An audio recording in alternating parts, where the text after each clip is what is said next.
Welcome to the Old Guy AI podcast, brought to you by MongoDB. And now, here's Scott Sanchez and Pete Johnson. Hello there. Today is Wednesday, October 29th, and this is the Old Guy AI podcast. I'm Pete Johnson. With me today is not Scott Sanchez, but my good friend Matt Johnson. Matt, why don't you introduce yourself to folks and talk a little bit about your history?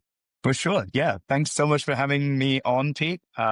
Big fan of the previous episodes. I'm Matt Johnson. I work with Scott at MongoDB, and I come from a background of infrastructure, cloud infrastructure, and specifically cloud security. So a slightly different take historically on the rise of AI, which I'm sure will become apparent through this. And I did just want to take a moment to validate my old guy in AI credentials.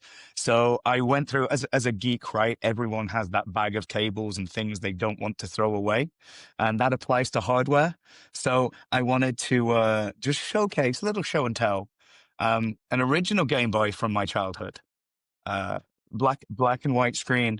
And also the realization that when I was living my finest teenage years, if you wanted to make a phone call and take a photo and listen to music, you needed 3 separate devices.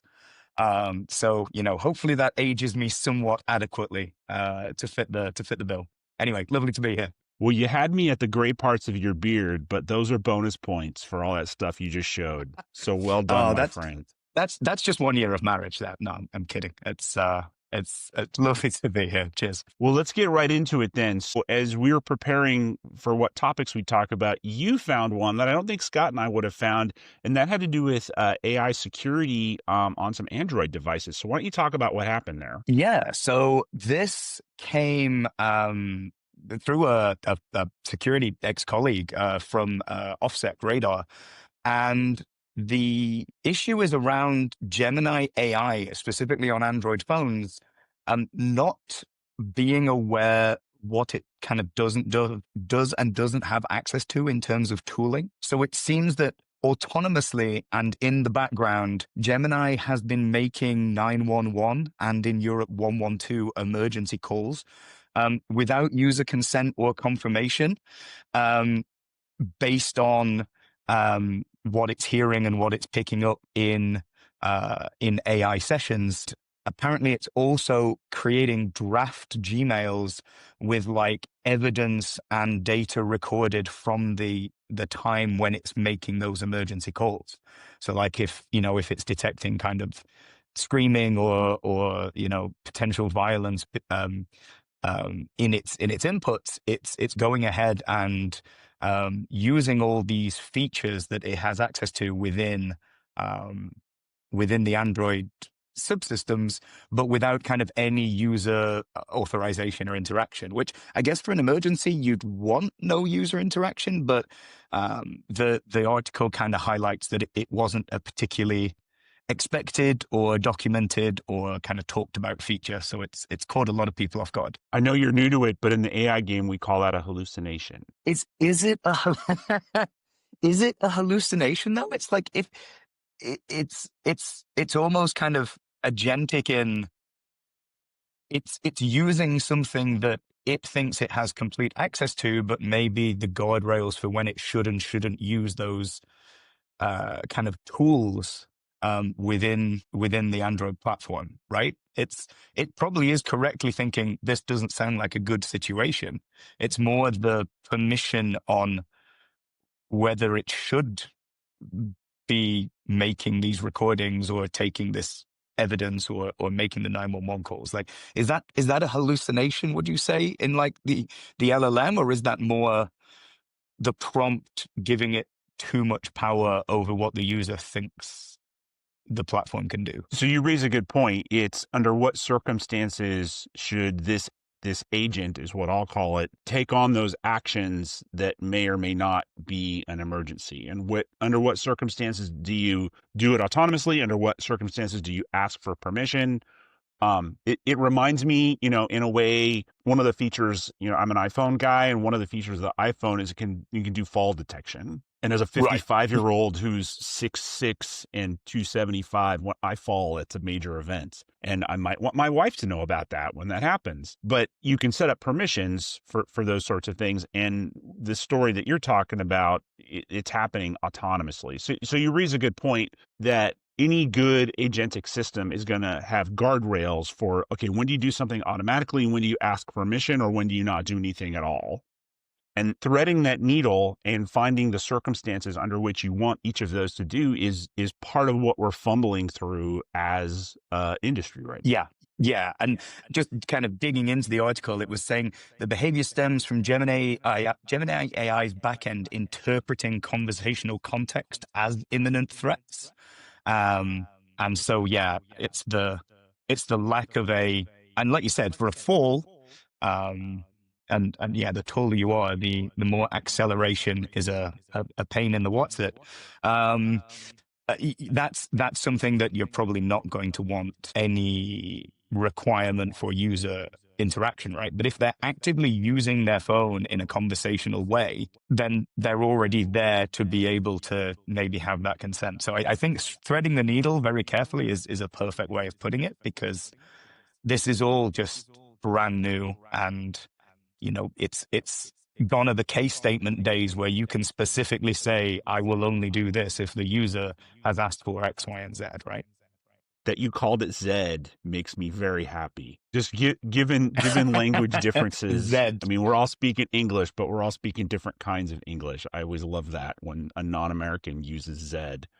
So yeah, I mean, it's this difficult threading that we suddenly have access. We suddenly have input. We suddenly have the ability to do some reasoning here that we didn't have before. And how do you do it conscientiously? How do you do it responsibly in a way that makes sense? I mean, maybe I've got a horror movie on in the background and it's detecting a screen from that's not real, where a human might have a better chance at interpreting the difference between an actual threat and a possible threat.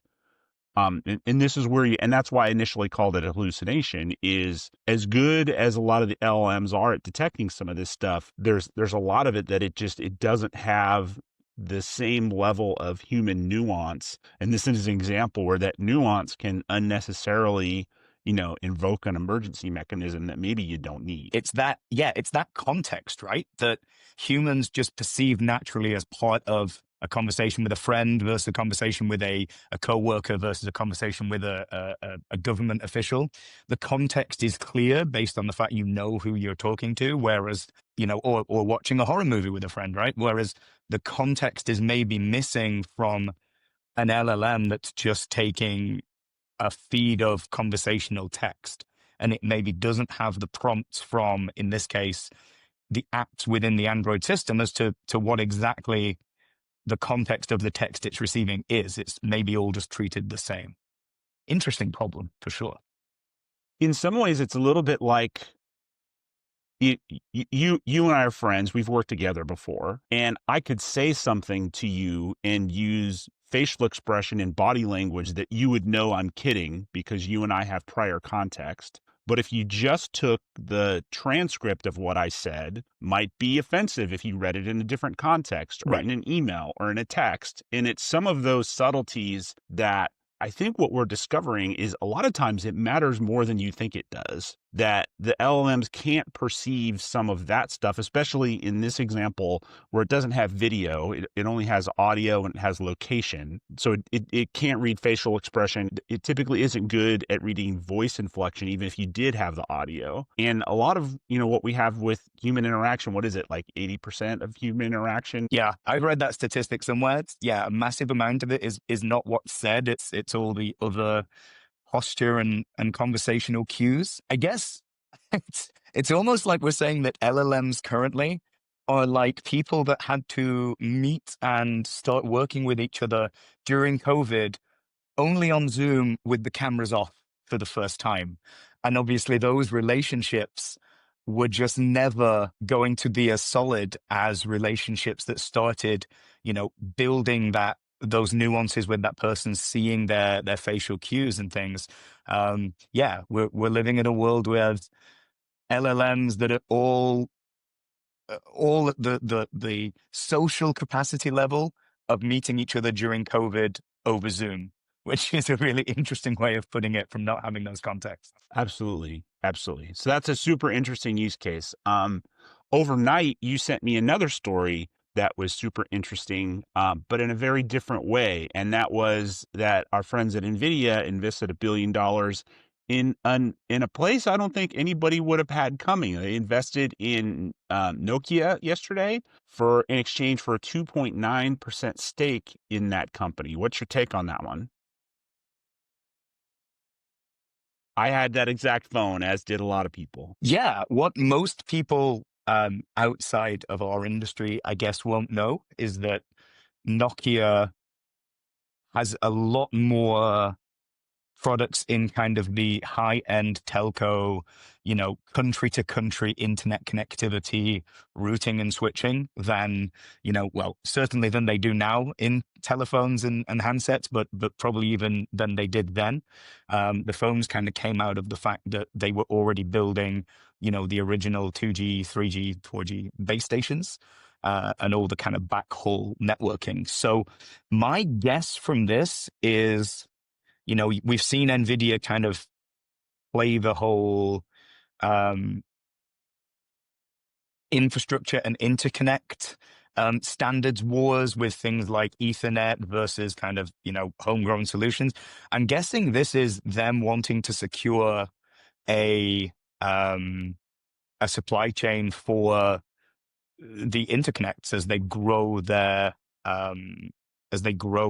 capabilities and they grow the interconnect stuff and again, this is testing the edge of my knowledge, but there's obviously the built-in interconnect within their Blackwell CPU system on chips, but then to grow from kind of one rack to multiple racks of those, my guess is they want NVIDIA to remove that thinking from them so that they can more focus on the tensor and the actual kind of AI processing parts. So do you think this is going to mean like Blackwell chips on Nokia Edge devices, not necessarily the handset that you just teased with?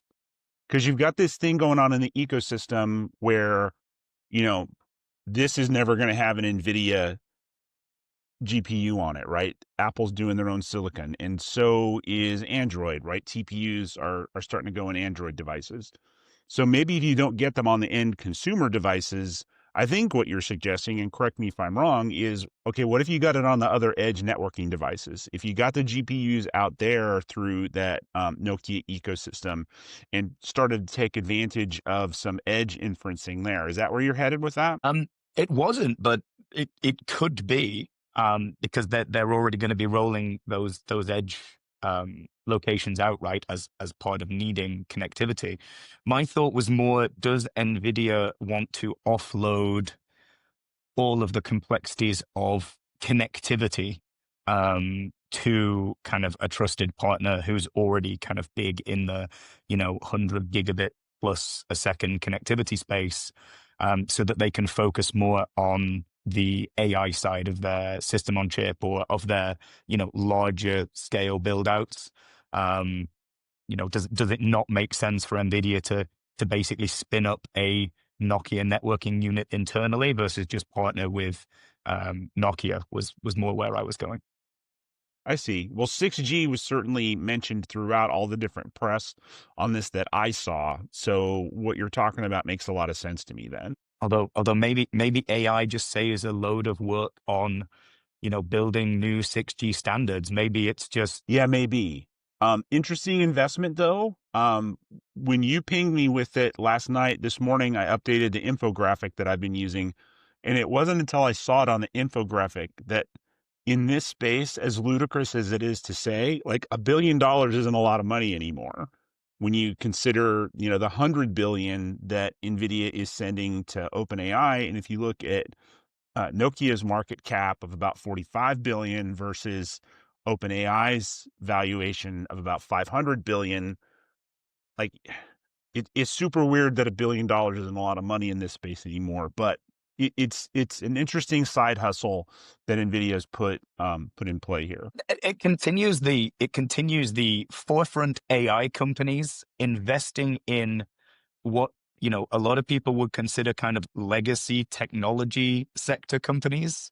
It's very strange how, the latest and greatest like new hotness, to steal a Men in Black terminology from Will Smith, is so dependent on kind of the underlying infrastructure that has kind of been sidelined as like, not cool and not sexy in recent years. Yeah, that's been super weird to watch play out. There was a third topic that you brought, given some hardware delivery news that we've had in the last week or so, and people doing unboxing videos and doing all kinds of cool things where they're showing on social media. Why don't you introduce that? And I actually had an opportunity to be part of this, and I elected not to for reasons I'll talk about. But why don't you talk about your topic here? Sure. So as someone that never quite got away from wanting their own rack of equipment that you can't quite see, I'm a hardware nerd at heart. Even with the move to the cloud. And so NVIDIA releasing their DGX Spark, and they term it a AI personal supercomputer. So this thing is about this big.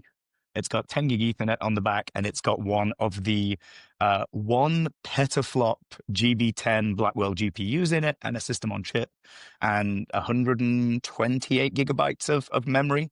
So you can kind of run a couple of $70 billion parameter quantized models, or one, $200 billion model. And it's designed for people doing training or things like that, but locally. And they retail in the UK, I think it's about $4,000. It works out. I think it's 4,000 sticker price in the US, but it's about 3.6 GBP here. And I was going to ask you, Pete, obviously, been watching this podcast, been, seeing that you deep dive into the white papers and everything, and do a lot more kind of hands-on with AI than I currently do.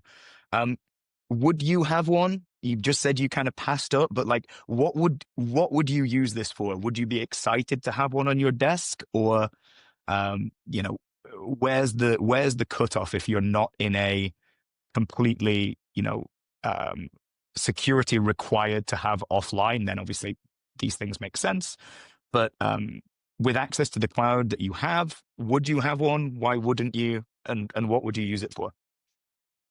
So good questions all. So the folks that received these this week were on the early access list that you could get on if you went to GTC last year. So every March in the last, well, not every March because of COVID, but the last couple of Marches in San Jose, NVIDIA hosts its GPU, what is it? GTC is GPU Technology Conference, I think is what GTC actually stands for. Jensen does the keynote in the San Jose Arena where the Sharks play. You walk over from the convention center over there, you come back, there's show floor and, normal conference experience. And one of the things that you could sign up for this year at GTC was to have early access to this exact device. So the people that were showing those off this week were the ones that signed up for that, paid the $4,000, and finally got them delivered.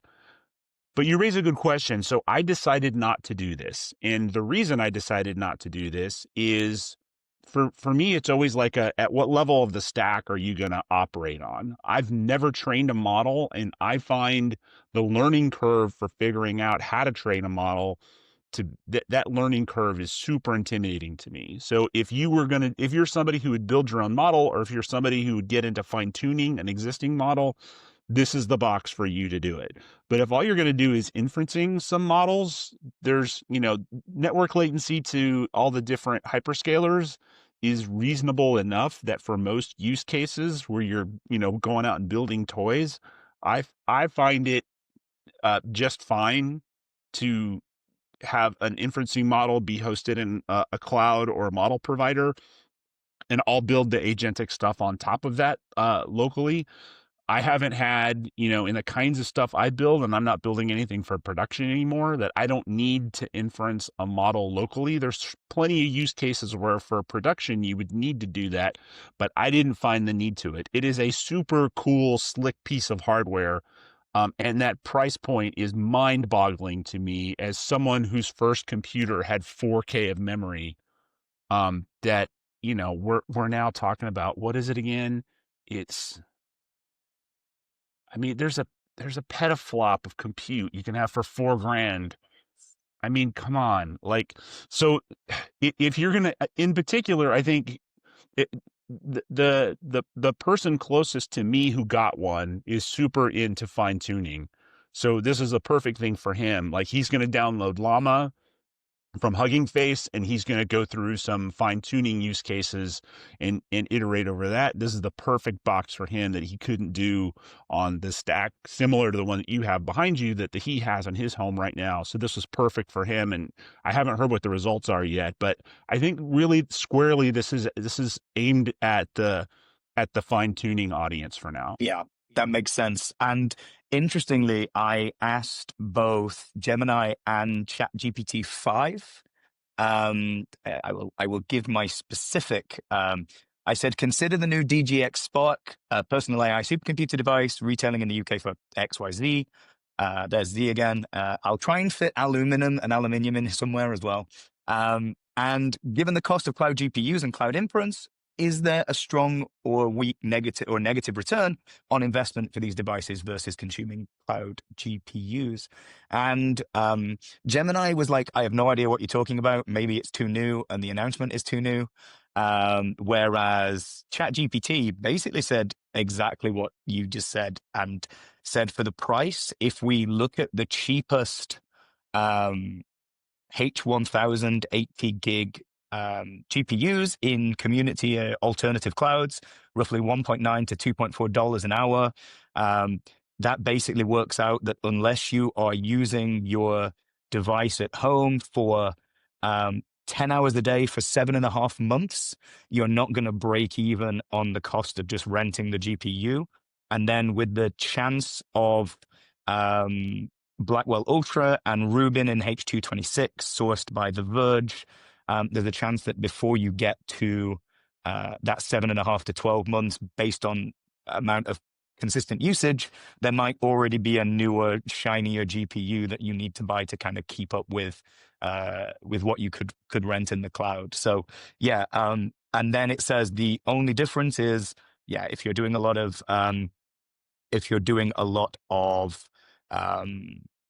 R&D, kind of building your own or fine tuning, and especially if you need zero egress and on-prem control, that would be the recommendations. Well, the thing that ChatGPT is missing is it's also nerd bling. Like, you can make other people jealous that you have this and they don't. That's the other value that it brings, and you can't really place a dollar value on that. So true. I am a big fan of shiny hardware for the hell of it, says the man with 10 gigabit Ethernet in his house. Yes, 100%. Although maybe I could get GPT to just Photoshop me one sat proudly on my desk, ready for the show notes. Who knows? Well, Matt, thanks so much for being our first guest here. We covered a couple interesting topics, and nerd bling, I'm going to make sure that I get into my vocabulary more and more often. Hopefully we'll have you on again. I'm sure, as Scott and I sub on different travel things that we have in our day lives, we'll get an opportunity to have you back. Thanks so much for your time, and thanks for anybody else in the audience for watching and listening. Until next time. This has been the Old Guy AI podcast. Views expressed here do not necessarily reflect the opinions of the sponsors or the employers of any hosts or guests.